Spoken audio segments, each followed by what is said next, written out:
Olá, galera da saúde, mais um episódio do nosso podcast Saúde em Pauta, hoje com mais um convidado ilustre. Pedro, quer aproveitar para apresentar o nosso professor aí?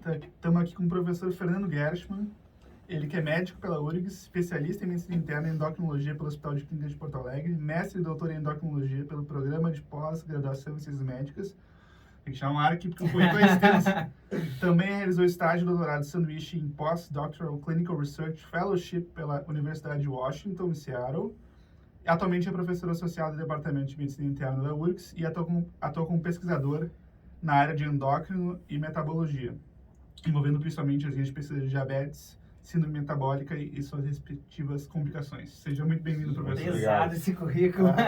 Demais. Como é o padrão do pessoal da endócrino aqui, a gente já comentou em outros episódios que a gente é privilegiado nesse sentido de ter professores com nível A, assim, extremamente gabaritados. E a oportunidade que a gente tem para sair da nossa bolha, né? Tipo, levar a informação da nossa área, da nossa rotina para quem não tem acesso a esse nível de ciência, assim, que a gente vive no nosso cotidiano, né? Não sei se tu quer começar já a tocar a pauta, a gente vai trocando uma ideia, como a gente estava falando. A gente hoje escolheu para falar sobre a clínica, né, principalmente, sobre a figura do clínico. A gente também falou sobre um grande exemplo que a gente tem, que é o Sir William Osler, que o senhor comentava bastante, né, nas suas aulas, que me chamou a atenção, assim, porque também, para mim, eu sou um grande fã do trabalho dele.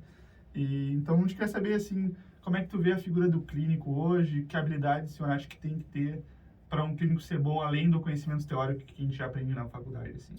Perfeito.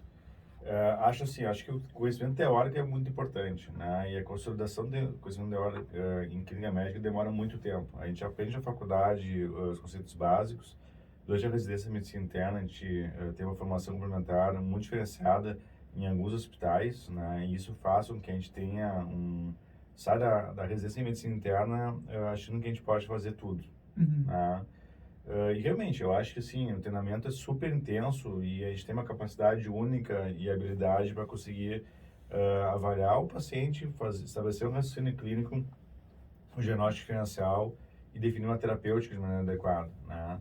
Eu acho que cabe muito ao clínico geral que se forma na residência em medicina interna o quanto que ele quer realmente, qual é a liberdade que ele vai definir para ele mesmo de poder tratar o paciente para qualquer tipo de doença relacionada a alguma especialidade, né? Eu costumo dizer, né, que se eu tivesse a possibilidade de tratar os cânceres nos meus pacientes, eu trataria sem menor som de dúvida, sem nenhum medo, né? Se eu pudesse. Mas hoje em dia, realmente... A contrária, né? Hoje em dia, realmente, a oncologia é uma área que realmente ficou muito isolada e separada, e foi, acho que, a primeira área realmente que isso aconteceu em medicina interna. Essa tendência está havendo em outras áreas. Exemplo, reumatologia, por exemplo, os imunobiológicos, né? O HIV, né? Assim, vocês não pegaram essa época, mas eu peguei uma época da AIDS, em que as pessoas morriam de diarreia com cólera. Como se fosse uma cólera, né? Ou morriam de infecções respiratórias de repetição, ou muitas vezes de infecção do sistema nervoso central, né? Por toxoplasmose, criptococose, né? E outras doenças. E a gente não tinha nada que a gente pudesse fazer de terapia específica para o vírus. Claro, então, só manejo. Então assim, na minha época de cadeia de clínica médica, no terceiro ano da faculdade, começou a surgir o AZT e o DDI, as primeiras drogas. Eu lembro claramente que o AZT, ele conseguia aumentar a expectativa de vida dos pacientes em ao redor de 6 meses. E associado ao DDI, daria mais ou menos, um pouco mais, uns 6 meses a 12 meses de expectativa de vida. E quando eu me formei na faculdade, houve uma revolução, né, em medicina, que foram os coquetéis, né, que foram os inibidores da protease, né? Então, a gente adicionando o inibidor da protease ao AZT e ao DDI, a gente chegou a um dado momento que o que vai acontecer nos nossos pacientes?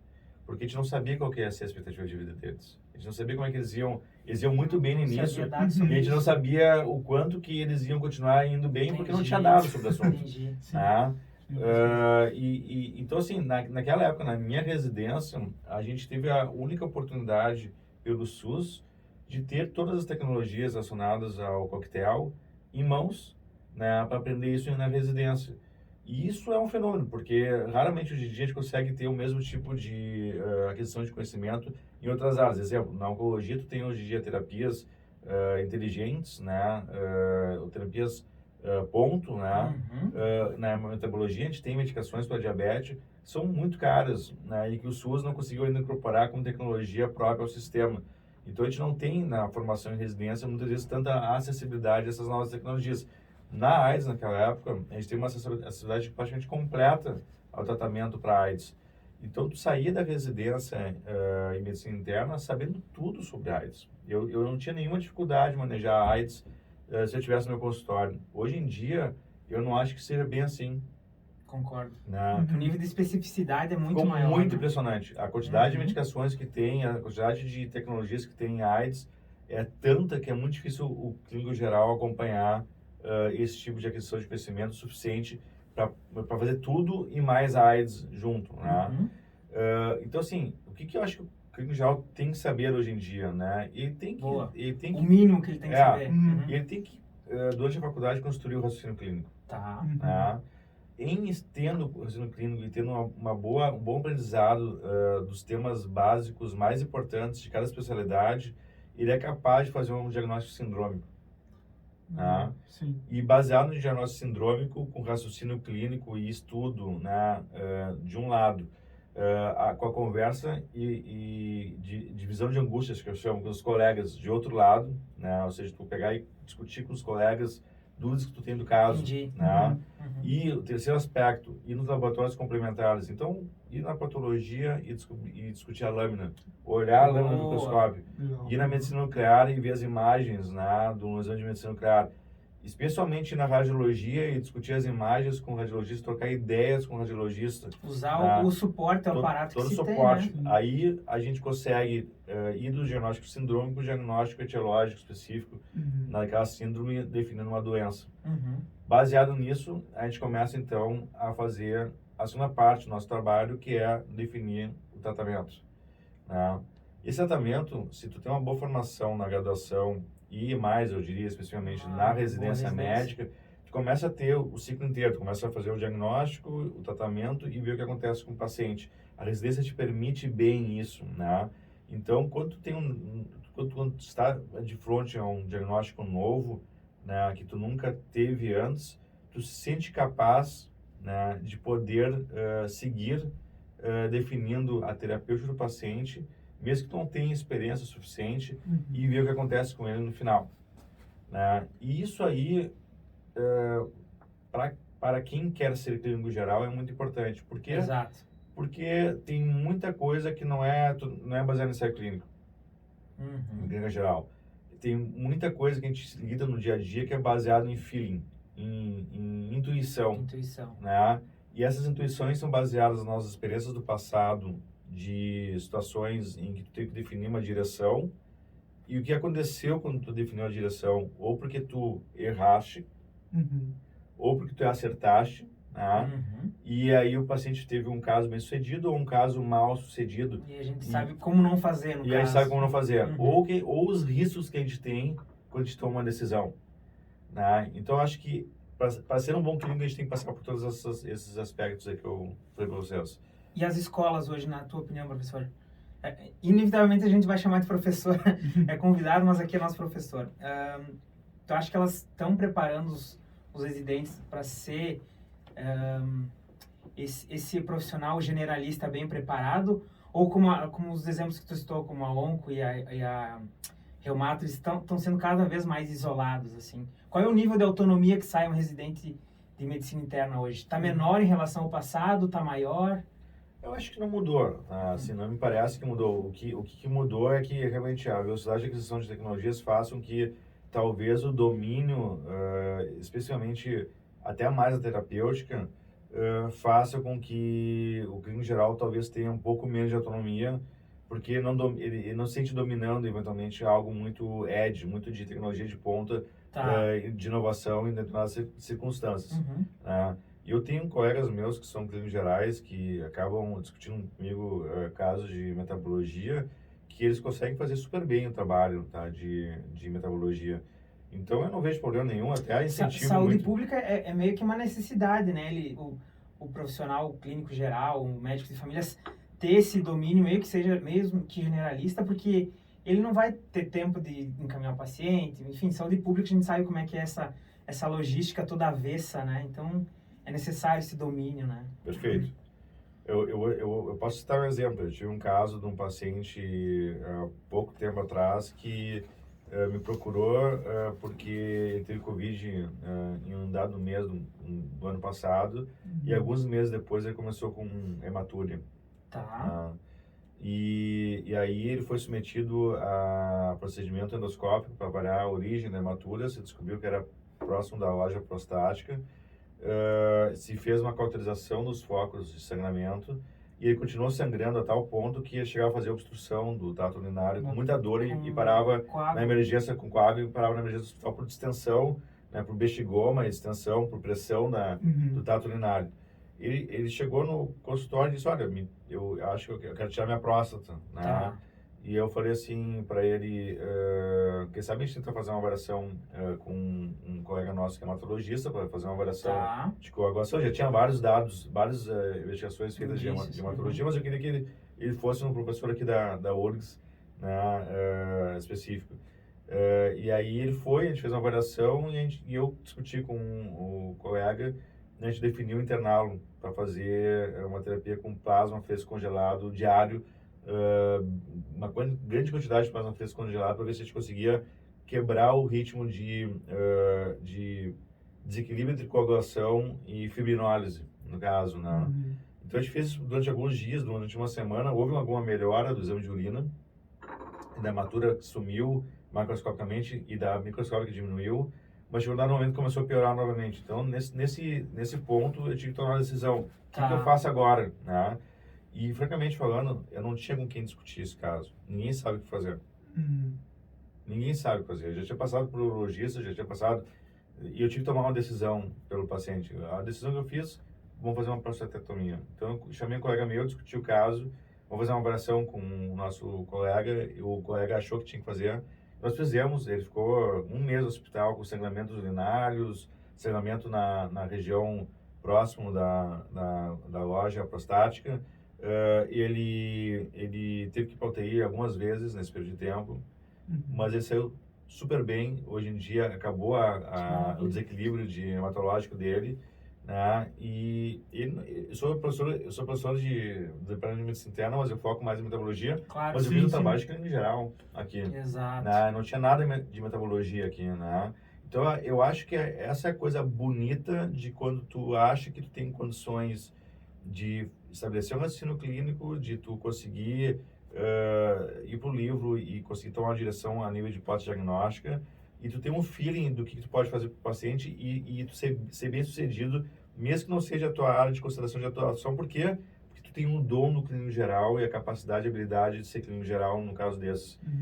Quer ser investigador, né? A grosso modo falando. Pois é. E o senhor acha que o endócrino, assim, é a melhor especialidade, assim, para essa visão mais holística, assim, do paciente? Porque eu, como gosto de clínica, eu sempre pensei qual especialidade eu posso escolher que veja o paciente como um todo, assim, não só... Sim. Parece que o cara é só coração, o pneumo só o pulmão. A própria onco e reumato, como a gente estava vendo, né? Sim, muito específicas, mas parece que o endócrino, como tem glândula em todo o que é corpo, ele parece que ele tem uma visão mais do paciente, aquela coisa... Que trata a questão da qualidade de vida também, Também. Né?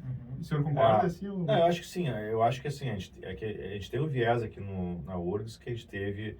Nós somos discípulos de grandes clínicos gerais, endocrinologistas, especialmente o professor Jorge Luiz Gross, né, que era um brilhante clínico, né? Ele foi por muito tempo nosso único professor titular vivo, basicamente, de medicina interna na faculdade, e ele foi uma pessoa que eu diria que revolucionou o ensino na clínica médica na nossa URGS.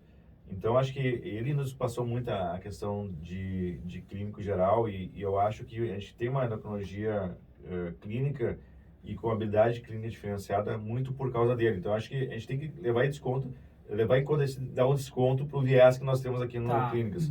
Mas ainda assim, quando eu saí pelo mundo e fiz experiências em outros lugares... Era uma pergunta, inclusive.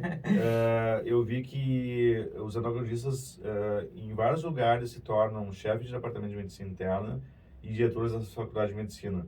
E aqui aconteceu a mesma coisa, né? Hoje em dia, por exemplo, a gente tem uma endocrinologista que é vice-diretora do departamento de medicina interna. Nós tivemos um professor da endócrina, que é o Mauro Chepileros, que foi diretor da faculdade de medicina, né? Não é diferente. E não à toa, porque realmente, como vocês falaram, né, nós temos diferentes glândulas em diferentes áreas do corpo, os hormônios atuam sistemicamente falando, e as manifestações das doenças endocrinológicas muitas vezes são de manifestações de sintomas clínicos que não têm relação com as glândulas em si, né? Mas são órgãos afetados pelas glândulas, então a gente tem que ter a habilidade de avaliar e tratar e compensar problemas relacionados aos distúrbios hormonais que são causados pelos distúrbios endocrinológicos. Então a gente acaba desenvolvendo muita essa habilidade clínica de raciocínio clínico, né? E entende muito de fisiologia também, né? Porque é muito papel hormonal, insuficiência hormonal. Tem aquela discussão boa, né? Quem que é a elite da clínica? Eu particularmente acho que não é mais a onco justamente por esse isolacionismo dos fármacos, das drogas, enfim. Mas a endócrino preserva isso, esse generalismo tem a sua especialização endócrina, claro, mas consegue enxergar o paciente como um todo ainda. Que puxa saco, né? Pra falar isso... Eu adoro endócrino, né? Então... Ele vai falar isso, daqui a pouco eu venho convidado da Neiva, ele vai falar a mesma coisa. Não, juro que não. Não, mas por outro lado, eu acho que é impressão minha de leigo, né? Que a endócrino está caminhando pro mesmo caminho, já que a gente chegou no assunto da endócrino, questão da obesidade, a gente vê as elites dos fármacos aí que a gente estava comentando antes. Tem vai ser a Lira que vai cair a patente? Vai. 2000 e? Eu acho que esse ano. Esse ano agora? Eu acho que esse ano cai. E existe a possibilidade de a gente ter no SUS essas drogas de elite, assim, digamos, da endócrino? Existe a possibilidade, nós já tentamos isso. Tá? Quando eu fiz parte da comissão que avaliou essa inserção dessas novas tecnologias no sistema de saúde. E a gente conseguiu aprovar os inibidores da SGLT2 nessa comissão. Né? Então, mas naquela época a gente teve que avaliar todas as drogas, né? E ver qual que poderia ser a opção para a gente incorporar no SUS. E na época a gente analisou os análogos de GLP-1, né? E o custo para o SUS era muito caro. Assim, por questão de patente? Por questão de patente, com certeza, né? Mas assim, o custo, a gente fez análise de custo-efetividade na época, né? Que é bem complexa. O professor Rafael explicou para nós mais ou menos como funciona. Ele também. E o custo seria tipo assim, imagina que o orçamento do Ministério da Saúde na época era tipo 120 bilhões de reais. Tu só incorporando para uma parte da população de diabetes essa nova tecnologia, tu ia comer algumas porcentagens desse orçamento. Né? O que é uma coisa que não faz nenhum sentido com uma droga só, tu pegar e comprometer tipo 2 ou 3% do orçamento de todo o Ministério da Saúde. Sim. Né? Sim. Ou seja, por mais que a melhoria, no caso dessa droga, proporcione redução em outras coisas, mas é a longo prazo, né? De imediato, nenhum tomador de decisão vai querer peitar esse tipo de decisão. Tem mais uma parte de má adesão ainda, o paciente pode nem receber. Tem todos esses... E o que o pessoal que entende muito bem de análise de custo-efetividade já fala o seguinte: no momento que tu insere no sistema uma droga que aumenta a expectativa de vida porque diminui a mortalidade, tu acaba fazendo com que uma pessoa que viva X anos, viva X mais 2 anos, tem mais 2 anos de custo de saúde para essa pessoa. Exato. E isso aí tu tem que levar em conta também, né? Assim, então, toda a análise de custo-efetividade, ela leva em conta vários aspectos, entre esse que eu mencionei agora para vocês. O pós, né? É uma análise bem fria, assim, né? É bem fria, fria e calculista, literalmente, né? Óbvio que a gente não vai levar em conta só isso, mas o sistema realmente faz isso. O Brasil, eu tenho orgulho de dizer que tem um sistema super moderno de inserção de novas tecnologias pelo SUS, que é a Conitec. Né? Sim. E tem serviços que são dedicados a ajudar a Conitec a inserir essas novas tecnologias. Exemplo, o Hospital Moinhos de Vento tem Exato. o PROAD, que é um serviço que presta serviço para o Ministério da Saúde para inserir novas tecnologias no sistema. Foi assim que a gente conseguiu introduzir os inibidores da SGLT2 no tratamento do diabetes no Brasil. Então, realmente, essa é a direção das coisas mesmo. Claro, que bom saber disso, que pelo menos em alguma coisa a gente tem referência, né? Mas eu acho realmente, tá, assim, se a gente pegar a endocrinologia era uma especialidade extremamente clínica, cada vez mais eu acho que está especializada, e agora a gente teve um boom no diabetes, novas drogas para diabetes, que está ainda em andamento. Foi muito acelerado de 10 anos para cá, agora está um pouquinho menos acelerado, mas tem várias coisas novas surgindo. Mas agora nós vamos ter um boom da obesidade. Exato. Tá? E aí, cada vez mais nós vamos ter tratamentos muito específicos que eu acho que realmente fica cada vez mais difícil os clínicos gerais acompanharem a velocidade de evolução disso. Isso é preocupante, né? É preocupante, é preocupante. Por outro lado, são tecnologias muito caras, né? Sim. Então, você tem caras para o paciente, caras para o sistema. Então, realmente,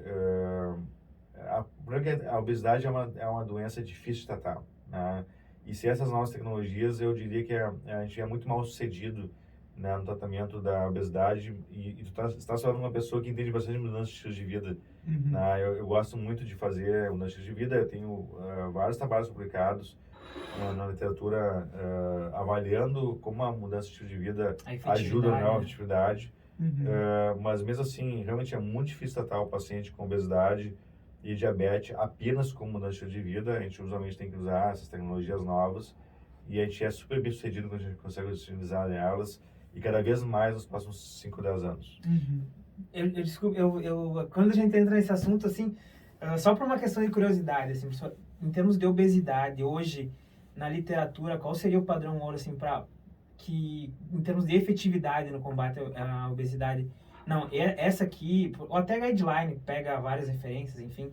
Qual seria a recomendação hoje mais efetiva no combate em termos de literatura, né? Você está falando mais na perda de peso, basicamente. Isso. Então, na perda de peso, os análogos de GLP-1 são as drogas mais eficazes, tá? Hoje em dia, né?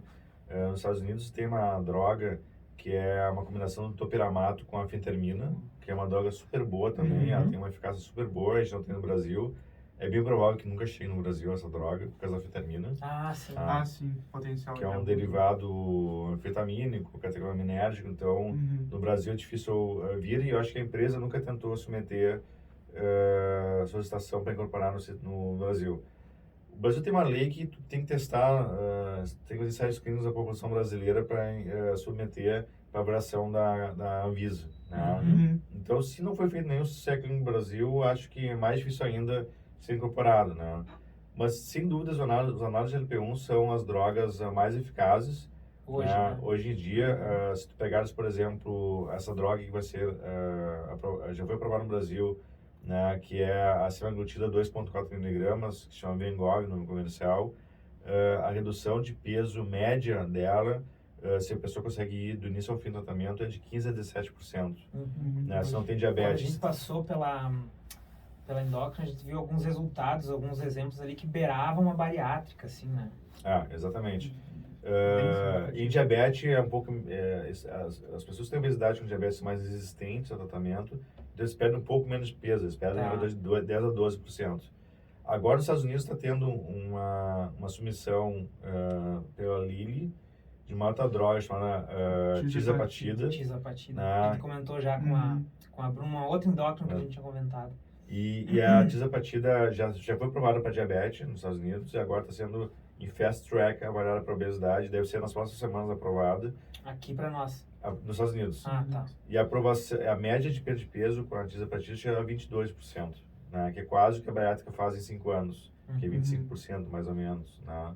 Óbvio, a pessoa tem que tolerar a medicação, né? Claro. Não é bem assim, né? E qual que é a influência do estilo de vida para manter esses resultados ou para potencializar esses resultados? Então, se tu fizeres estilo de vida associado ao uso da medicação, tu potencializa o efeito dessas medicações. Certo. No período de uso, né? É como se fosse um efeito quase sinérgico, né? De duas intervenções, estilo de vida mais mais fármaco. Se tu usar estilo de vida, tu vai ter uma perda de peso X. Se tu usar o fármaco, tu vai ter uma perda de peso X. Se tu usar os dois juntos, talvez tu tenha uma perda de peso 2,5x ou 3x. Né? Então é diferente, realmente é importante fazer as duas coisas. Em média, a gente considera que mudança de estilo de vida reduz ao redor de 5 a 10%. Tem capacidade de reduzir até 5 a 10% o peso. Exclusivamente só o estilo de vida. Em média, né? E isso tem uma repercussão bem importante a nível metabólico. Tu reduz pressão, reduz colesterol, tu reduz glicemia de maneira importante, né? Tu reduz a hemoglobina glicada, tu melhora com 7% de redução, tu melhora já significativamente a infiltração gordurosa do fígado, né? Tu melhora a dor, a osteomuscular nos pacientes. Então, realmente, já é algo importante. O que a gente não sabe em pré-diabetes e diabetes ainda é como impactar no nosso estilo de vida mortalidade por câncer e doença cardiovascular. Isso eu tenho orgulho de dizer que fomos nós que demonstramos. Tá? Então, a gente demonstrou, e isso foi publicado em novembro do ano passado na David's Care, que... Qual revista? David's Care. Tá. Que a gente fez uma meta-análise que a gente demonstrou que estratégias de mudança de estilo de vida para pré-diabetes e diabetes com pelo menos 2 anos de duração. Então, a gente pegou todos os estudos que tinham mais de 2 anos de duração. Quando a gente fez a meta-análise, foram, se não me engano, 23 mil estudos triados. Tá. Nós ficamos com 11 ensaios clínicos no final, mas tinha ensaios clínicos até 30 anos de duração.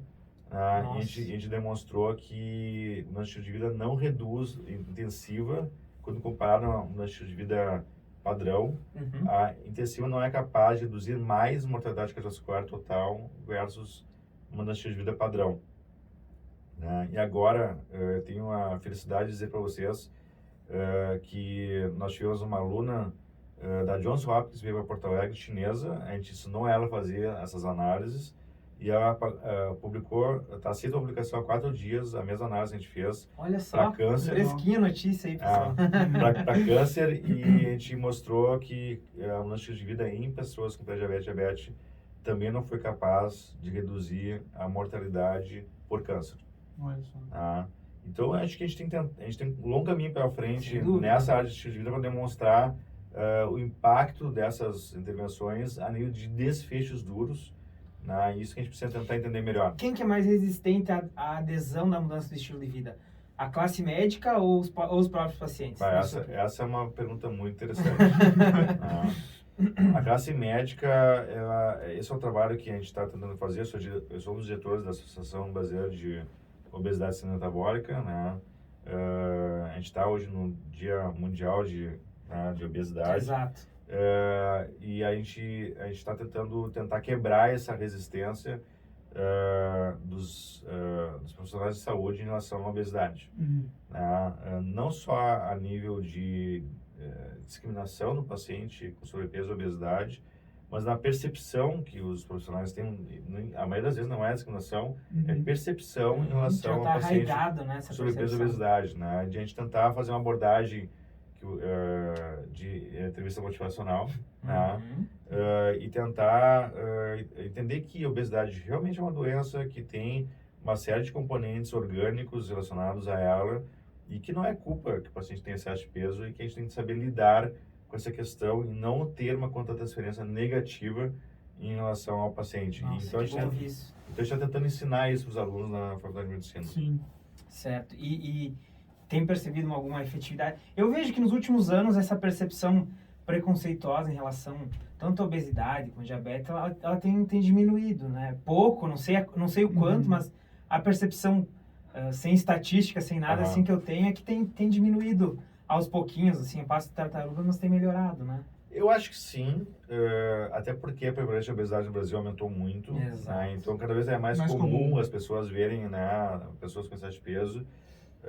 E isso faz com que elas consigam aceitar melhor, quando a gente começa a se expor a uma mesma situação sempre, as pessoas toleram melhor, o problema. Mas eu acho que existem vários dados mostrando que a gente trata muito mal os pacientes com obesidade ainda, em termos de abordagem, e a gente tem que tentar melhorar essa questão com os profissionais de saúde. muitos médicos, por exemplo, não entendem que a importância de fazer um manejo farmacológico da obesidade, né? E que esse manejo deveria ser, de maneira geral, contínuo dos pacientes, não fazer uma intervenção farmacológica quando o paciente perde o peso, tu suspender as medicações. Que isso é uma coisa arraigada culturalmente, quando o paciente vai te procurar para fazer tratamento. Né? E então a gente tenta fazer uma analogia com hipertensão, colesterol, né? Que a gente diz, olha, tu tá com hipertensão, né? Uma questão quando tu baixa a pressão, tu para de usar as medicações para hipertensão, não.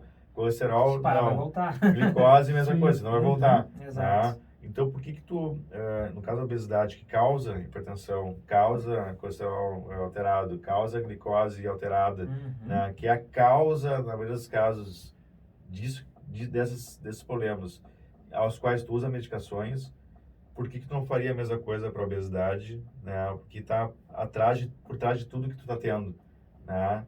O que te faz tu achar que tem que tomar as medicações para essas doenças, mas não para a obesidade, que é o grande provocador de tudo isso. Boa. E a pessoa consegue começar a entender cognitivamente que isso é uma questão doença, né? E, não uma coisa estética. Sim.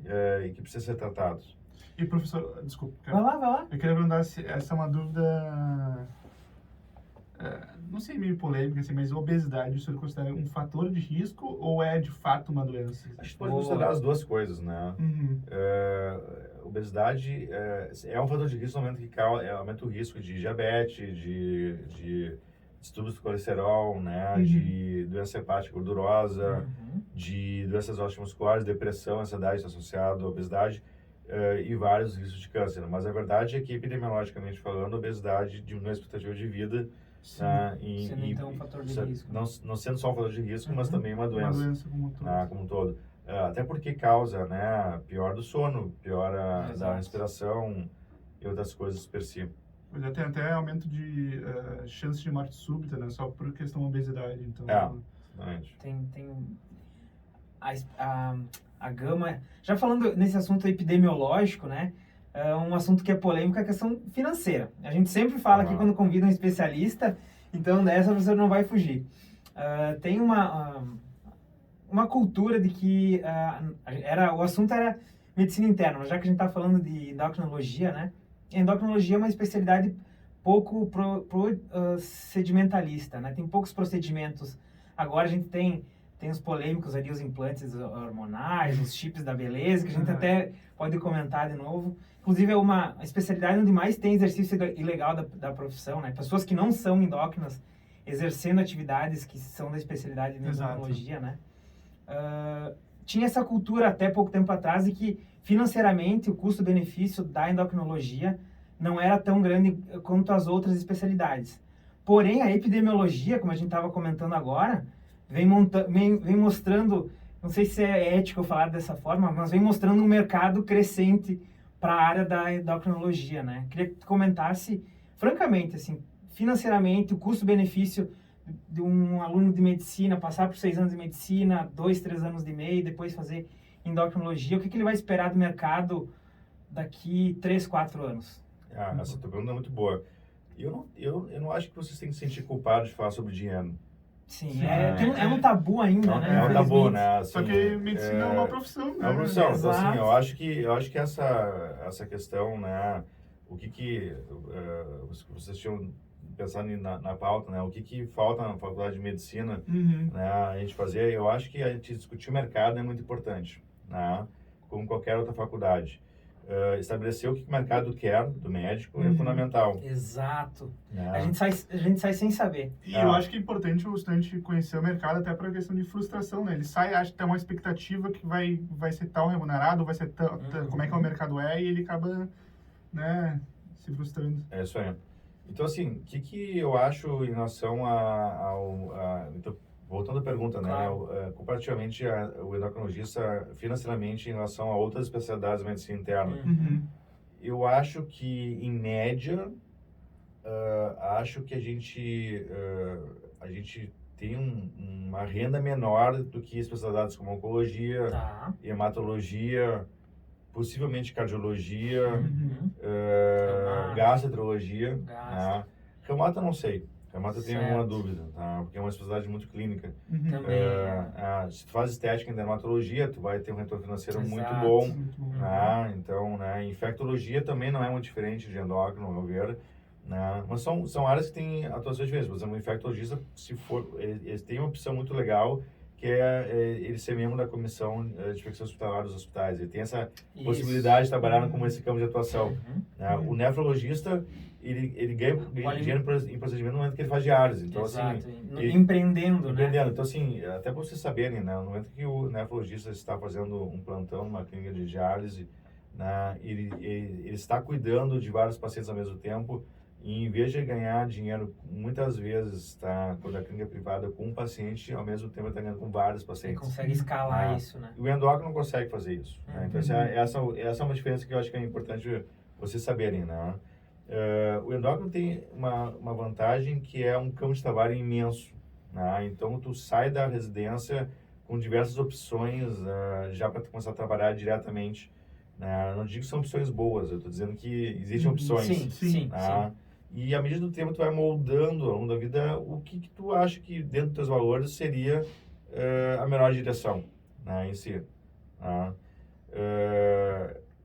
Em relação à questão, né, de o que falta para desenvolver um relacionamento, empatia, né, com os pacientes, eu diria o seguinte: o que talvez diferencie muitas vezes o endocrinologista que vai ter mais sucesso financeiro do que outros, né, ou mesmo porque que eventualmente tem endocrinologistas muito bem sucedidos e comparativamente até mais bem sucedidos que em outras especialidades financeiramente. Tem endocrinologia que ganha muita grana.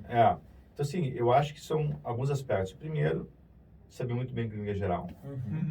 Eu acho que isso é muito importante, porque se tu faz um trabalho adicional da endocrinologia com clínica geral, muitas vezes quando tu resolve um caso difícil que ninguém resolveu, a pessoa a qual tu ajudou acaba te indicando seus familiares, seus amigos, e aí não importa o preço da tua consulta, eles vão te procurar.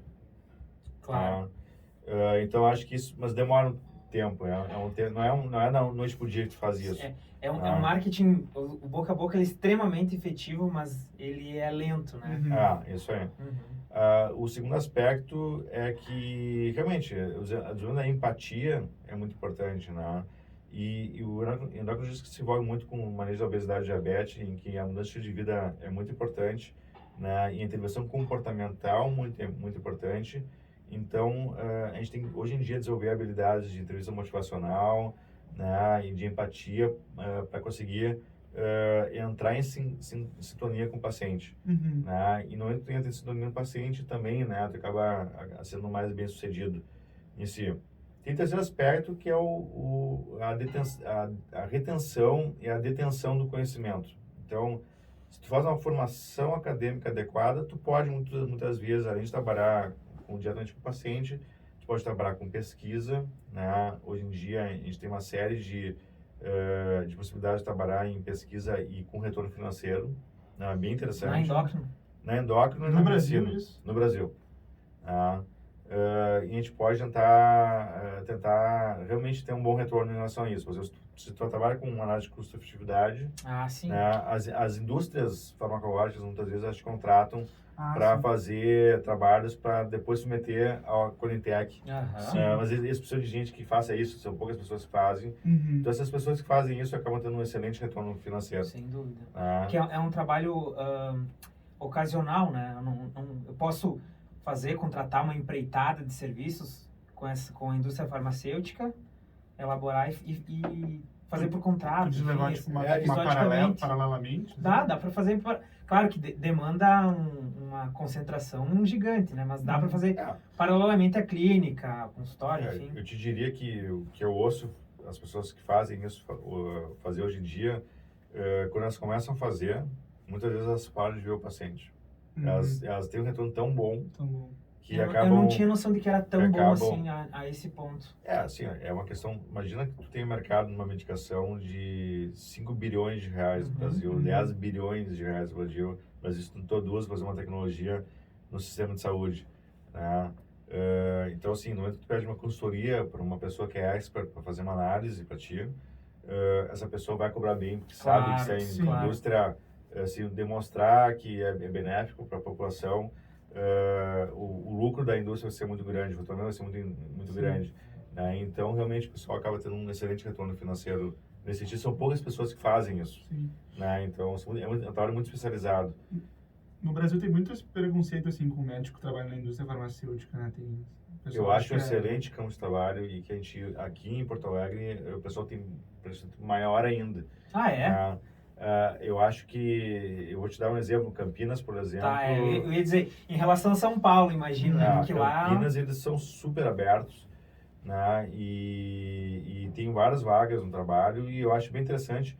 E eu te diria até mais, né? Eu acho que a gente tem que incentivar os nossos residentes a fazer isso, porque como eles nos conhecem, muitas vezes tu pode aumentar a interação com a empresa que eles trabalham.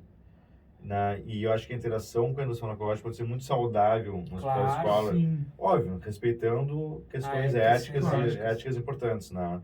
Mas a gente sabe que os modelos de países em que tu tem uma maior interação, né, das faculdades com a iniciativa privada são os modelos que melhor funcionam em termos de nível de ensino universitário. Né? Estados Unidos, países como a Holanda, a Suécia, em que tu tem muitas vezes até os próprios campos universitários, empresas dentro delas, incubadas, né, gigantes, né, dentro dela, né. Na cidade de Tel Aviv, por exemplo, tem o Sheba, que é um hospital, por exemplo, né, que se vocês pegarem o vídeo do planejamento estratégico do Sheba dos próximos 10 anos, e vocês veem a estrutura que eles estão criando para colocar as empresas, já tem lá, mas que vão vir, vocês vão ficar chocados com a quantidade de empresas que vai ter no Sheba. E com o lucro que o país vai ter com isso aí. Sim. No Brasil hoje, qual que seria o centro de saúde mais próximo à realidade fora do primeiro mundo, assim? Seria São Paulo, capital, interior, aqui? Quão longe a gente está dessa realidade? Não, eu tenho orgulho de dizer que Porto Alegre é impressionante. Tá? Eu acho que a gente está muito, muito bem servido em Porto Alegre. A gente é um fenômeno no Brasil. Sim. Tá? Eu acho que a gente compete muito bem com São Paulo, tá? A nível de assistência em saúde e estrutura de pesquisa muito bem. A URGS realmente foi um diferencial muito importante no Brasil a nível de pesquisa. Eu acho que a gente não perde absolutamente nada para São Paulo nesse sentido. Né? Eu tenho orgulho de dizer, por exemplo, nosso programa de pós-graduação em endocrinologia da URGS é o melhor do Brasil. A gente tem a melhor pontuação do Brasil na CAPES. Né? É o único programa que eu saiba, não sei se mudou agora com a avaliação do último quadriênio, a nossa nota era CAPES era 6, enquanto que, por exemplo, a Universidade de São Paulo, a Universidade Federal de São Paulo eram 5 de nota. A gente não tinha nenhum programa de pós-graduação de endocrinologia que era 6. O único que era o nosso, o único que tinha nota 6 era o da URGS. Então, eu acho que a gente realmente está muito bem servido. A gente tem hospitais privados no Brasil, no Rio Grande do Sul, no interior muito bons. Por exemplo, o Hospital São Vicente, Passo Fundo, é espetacular. A gente tem um hospital bom em Ijuí, né? E a gente tem hospitais aqui em Porto Alegre, na rede universitária e na rede privada, que seriam hospitais de ponta em qualquer lugar do Brasil. Dois gigantes na mesma rua, inclusive, né? Pois é, exatamente, né? Saiu essa semana o HCPA, de novo, o melhor hospital universitário do Brasil, e o privado aqui, o Moinhos, terceiro melhor hospital privado do Brasil. Do Brasil, isso aí. Terceiro melhor do Brasil. Isso. Não é nem privado. Do Brasil de forma geral. Só perde para Einstein e Sírio-Libanês. Isso aí. E no Sírio por detalhes. Em outros episódios a gente comentou isso como, para nós, enquanto acadêmicos, como algo ruim. Porque assim, no momento que a gente for recém-formado, a gente não vai ter mercado, obviamente a gente vai ir para o interior, para outros lugares, e a gente vive numa bolha ideal aqui em Porto Alegre. Porque o SUS funciona, existe essa interação, por exemplo, a gente tem a universidade, a PUC aqui, que tem essa interação, instituições farmacêuticas, mais universidade, academia com indústria, Tecnopuc, né? Tecnopuc, isso. Né? E a gente vive nessa bolha ideal aqui em Porto Alegre. E eu tenho um dos receios que eu tenho depois de formado, de quando eu sair, se eu vou ter essa infraestrutura, se eu vou ter colegas bons o suficiente para discutir algum determinado caso comigo, sabe? Tem os prós e tem os contras, né? De ir para o interior, assim, de procurar exato. De ir para o interior ou de trabalhar aqui em Porto Alegre? Não, de viver essa realidade ótima, no caso, né? E depois ir para uma realidade que não tem essa infra. Eu acho que a gente, na URSS, tem uma penetração muito importante nos hospitais privados de Porto Alegre. Sempre foi uma tradicional, Exato. Né? porque a URGS sempre tem uma posição de liderança a nível de faculdade e os hospitais privados acabam se sentindo atraídos pelos talentos, né, que a gente acaba formando na Universidade Federal.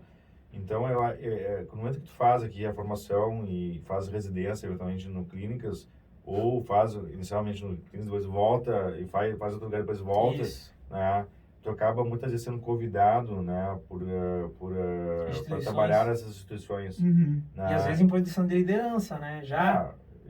Assim, os meus colegas de faculdade, hoje em dia, eu costumo brincar, né, eu tenho um grupo de 7 ou 8 amigos meus da faculdade, por acaso eu estava me reunindo com eles ontem, e eles são boa parte deles chefes de serviço, né? Chefe no Conceição, chefe no Moinho de Vento, chefe na Santa Casa, chefe no Mãe de Deus, né? Então todo mundo acabou desenvolvendo esse tipo de habilidade naturalmente e assim, destacando na carreira. Vocês imaginam assim, os 5 melhores amigos de vocês na faculdade, tá? Imagine todos eles vão numa posição dessas. Então assim, vocês têm que ter muito orgulho na URGS, que a URGS permite isso, esse privilégio para vocês de ter um ensino tão qualificado, né, que permite que isso aconteça. Pois é, ainda eu saí total da pauta, mas a conversa foi indo, foi fluindo. Saiu o estudo da densidade médica da USP, saiu 2020, agora atualização 2023, e o Rio Grande do Sul é o estado com uma ainda é baixa densidade de endócrinos no Rio Grande do Sul. Isso me chocou um pouco, sabe? Eu achei que tinha muito mais. Tu achou? Eu achei que estava uma árvore, ser 3 endócrinos e um pediatra. Sul e Sudeste, obviamente, tem mais, mas tem muito menos, ainda menos nas outras regiões, enfim. E em termos de empreendedorismo, uma coisa que eu acho bem legal que está acontecendo, que é a questão, óbvio, que é agregando as multidisciplinaridades, né? Que é a questão da capitania dos endócrinos em fazer grupos, por exemplo, grupos de emagrecimento, grupos de treinamento de diabetes, que é o que acontece, é muito bem sucedido na saúde pública, e só agora o pessoal viu, por que a gente não faz isso, implanta na saúde privada, as próprias operadoras de plano de saúde perceberam isso e estão implantando e tal. Queria que o senhor comentasse um pouco sobre essa nova perspectiva do endócrino como capitão desses projetos, assim, de continuidade, assim. Perfeito. Bom, eu até, só um porém, anteriormente, voltando à origem da tua pergunta, né? Se nós pegarmos, falando sobre a densidade de médicos no Brasil, né? Se nós pegarmos, onde que eu fiz meu doutorado nos Estados Unidos, na Universidade de Washington, em Seattle, né? Se nós pegarmos o estado de Washington, que fica no noroeste dos Estados Unidos, quase no Canadá, fica 3 horas de Vancouver, Seattle, né? E pegarem os 5 estados ao redor de Washington, incluindo Alasca, porque Alasca é um estado ao norte. Descontando o Canadá. Tem Canadá no meio, mas é o próximo, né? E descontando Oregon, que fica logo embaixo, nós temos um total de 25 milhões de habitantes, mais ou menos. Você sabe quantas faculdades de medicina a gente tem nesses estados? Nem ideia. Uma. Só de Washington? Meu Deus. Uma faculdade de medicina. Então, assim, o sistema claramente está tendo uma distorção, tá? Assim, de formação médica. A meu ver, é uma ideia demagógica, tá? De achar que formar muito médico é qualidade e vai solucionar o problema. Não acho que vai solucionar o problema. Eu acho que tem que pagar melhor os médicos. Eu acho que, né, tem que ter um incentivo para que eles vão para o interior, para áreas desassistidas.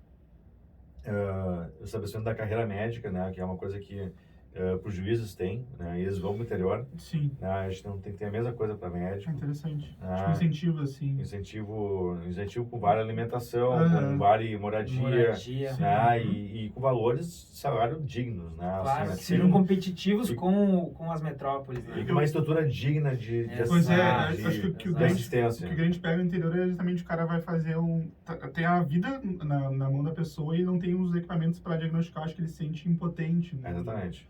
Tá o nome dele em risco, né? Eu diria até se tivesse um posto de saúde adequado, né?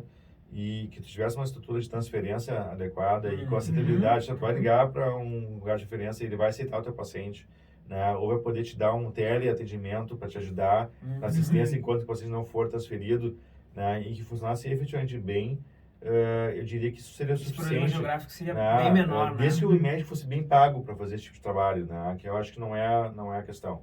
Acho que existe um segundo aspecto, né? Que nós estamos num país que a realidade é muito triste a nível educacional. Né? E existe uma percepção pelo governo de que qualquer pessoa pode ser médica. Né? Isso não é verdade. Né? Não a todos os Estados Unidos tem uma faculdade de medicina em um raio de 25 milhões. Tá? E a gente está falando dos Estados Unidos. Pois né? Então, assim, porque nem eles lá acreditam que pode ser qualquer pessoa pode ser médica, né? Então, assim, tem que ter um nível, realmente tem que ter um nível de formação, primária, né, a nível de colégio, adequado o suficiente, uma base adequada para que possa fazer uma faculdade de medicina e se tornar um bom médico. Né? Então, assim, eu acho que a gente tem que pensar, a sociedade brasileira tem que pensar do que ela quer de entregas na formação médica. Né?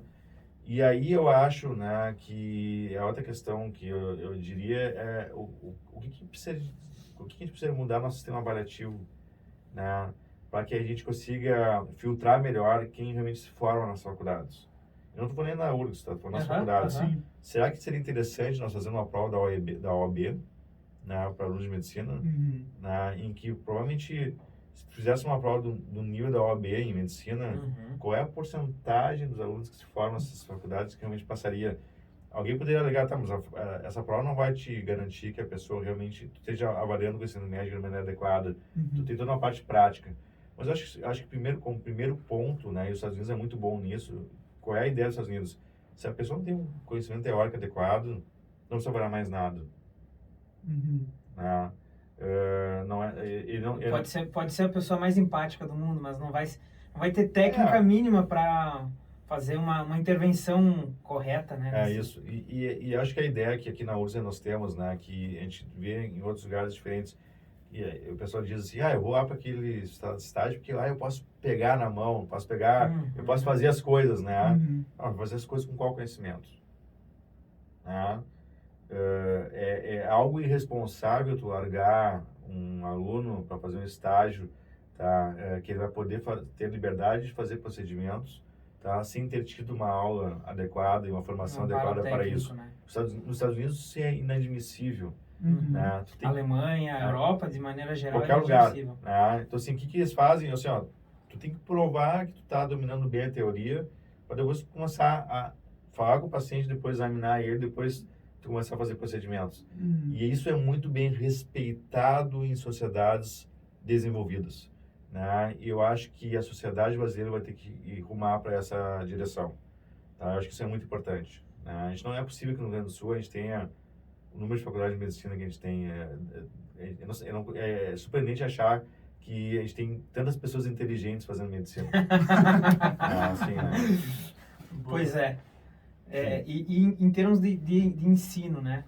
A gente vê profissionais cientistas, professores excelentes, excepcionais. É o caso da endócrino, que no nosso caso ali a gente tem só profissionais de elite, várias outras especialidades, enfim, que são excelentes cientistas e médicos, porém são pessoas que não têm experiência no ensino.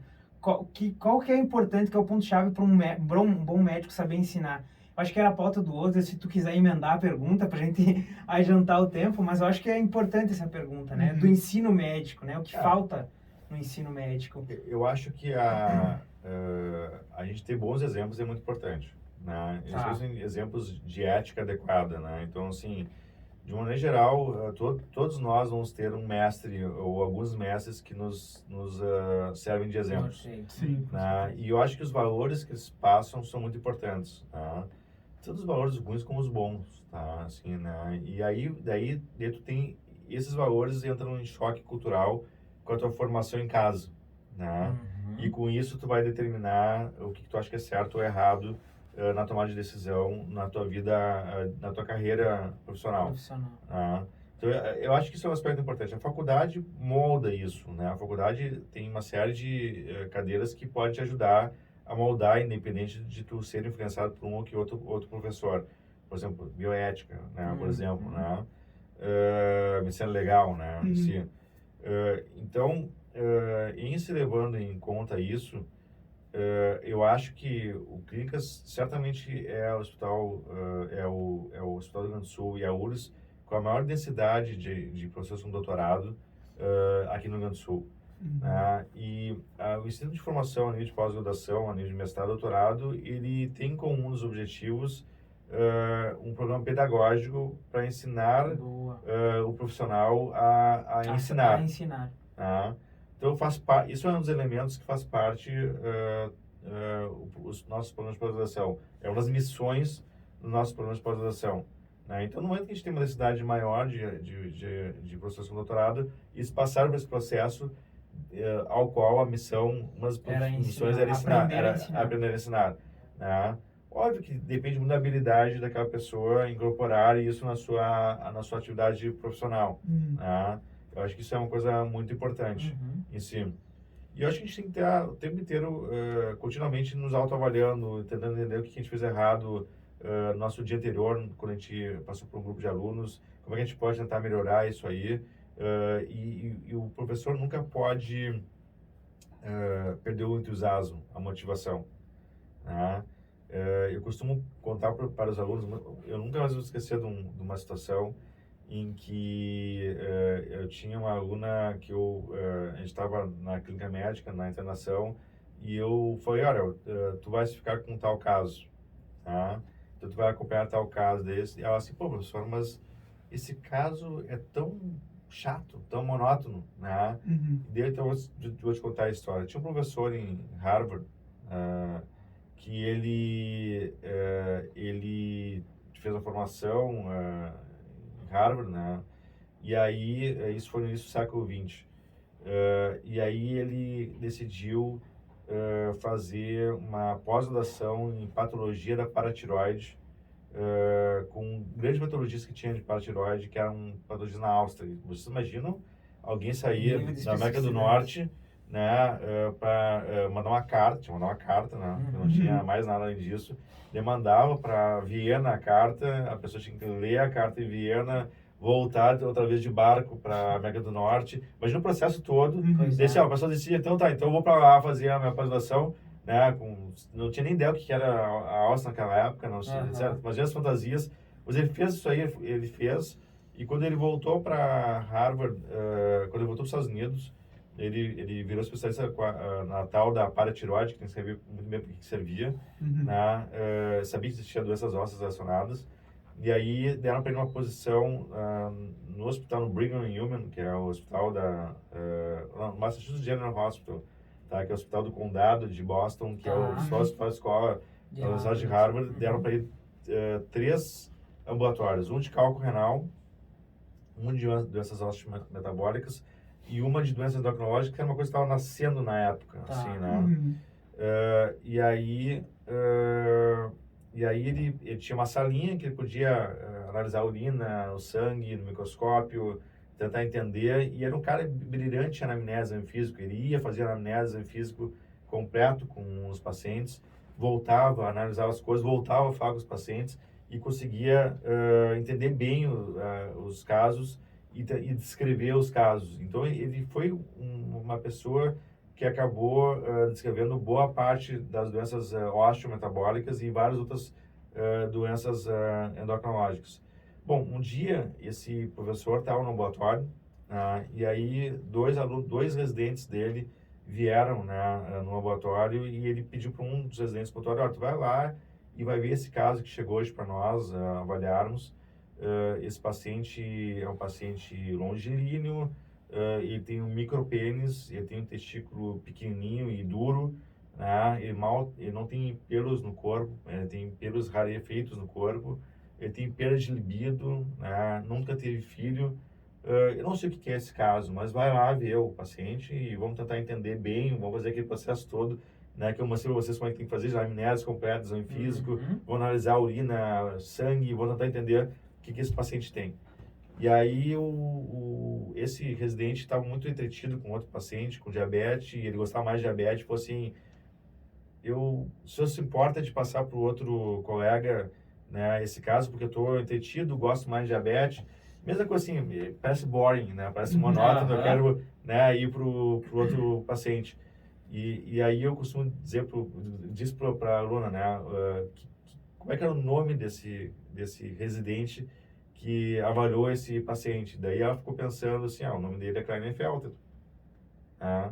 Então, o fellow era Klinefelter, ele descreveu no paciente monótono, né, a síndrome de Klinefelter. E ganhou. E ficou o nome dele. Então, essa era a doença monótona, né? A doença que não tinha entusiasmo, né, em si.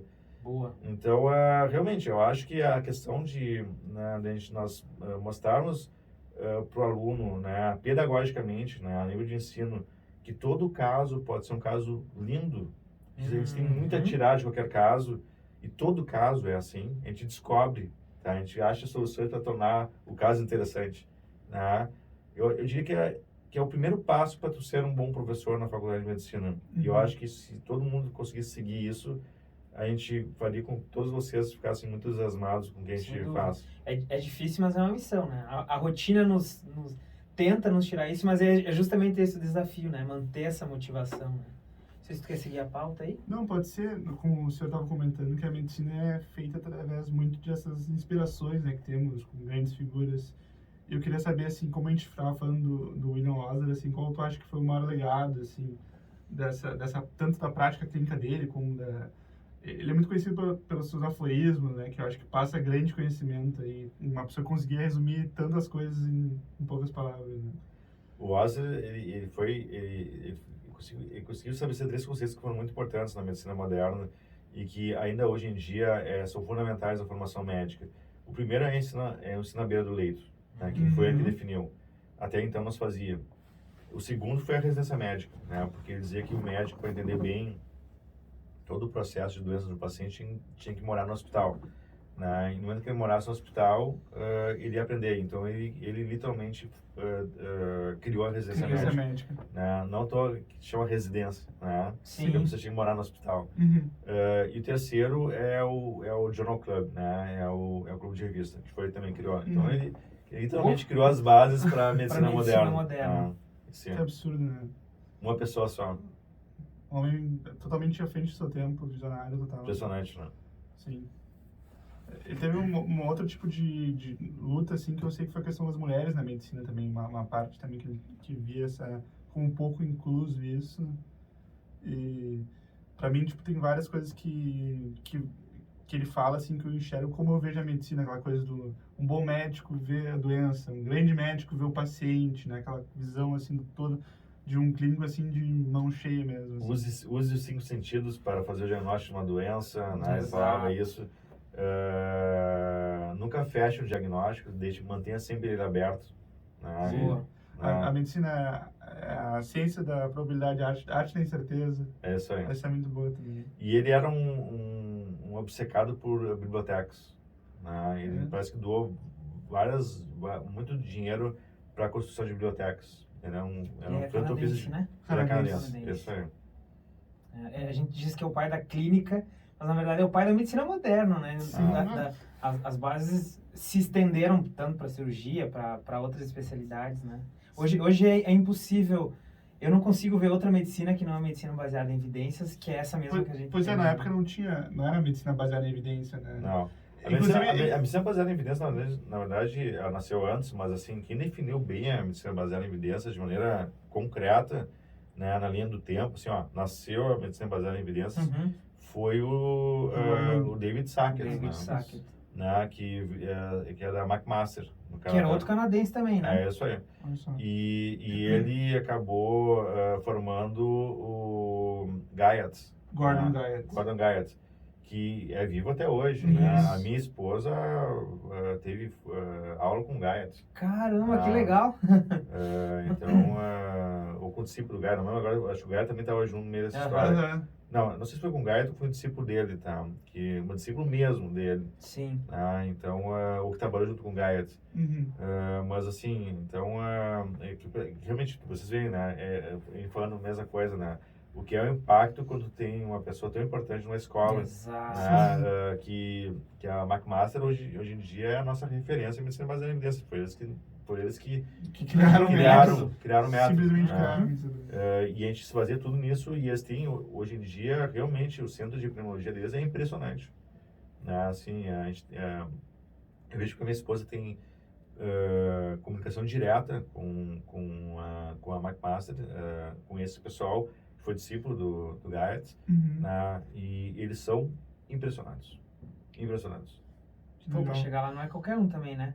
Sim. Pra ter acesso. Eu lembro que eu li eu não lembro agora o nome do livro do Osler, mas eu li umas partes, assim, e ele escrevia, no conhecimento da época tem umas coisas engraçadas, assim, que ele tinha uma doença lá, não sei qual que era, que ele caracterizava como uma espécie de asma, e ele falava que se a pessoa fumasse, tipo, podia melhorar os sintomas, assim, né? Tem uma coisa engraçada, né, como é que a gente vê, como é que era... Exato. na época. Com a falta de evidências, né? Sim, mas realmente... Professor, queria lhe agradecer mais uma vez. Sempre chamando de professor, mas enfim. Tá bem. Queria agradecer. O assunto era... A gente queria abordar mais ou menos o tema, qual que é o cotidiano, qual que é a realidade, o cenário hoje da medicina interna, né? Mas a gente acabou ampliando a nossa conversa aí para endócrino, que também é um assunto que nos interessa muito o pessoal. A gente nem comentou sobre a questão do exercício legal da medicina na área da endócrino, que é algo chato até de falar, né? Mas, enfim, queria agradecer. Se eu tiver mais alguma palavra para passar para o pessoal, seus contatos aí. Não, tá bem, eu agradeço imensamente, é um prazer falar sobre isso com os alunos, é uma pena que a gente tem menos tempo, né? Exato. Mas, assim, e o convite de vocês foi muito especial. Que bom. É um convite que eu vejo com muito prazer e eu estou com a disposição para ajudar vocês em relação a qualquer questão nesse sentido aí de a gente tentar fazer esse tipo de atividade. Que bom, é a nossa intenção, fomentar a nossa rotina, mas de uma forma não tão formal, mas que a gente consiga aprender, tirar boas lições.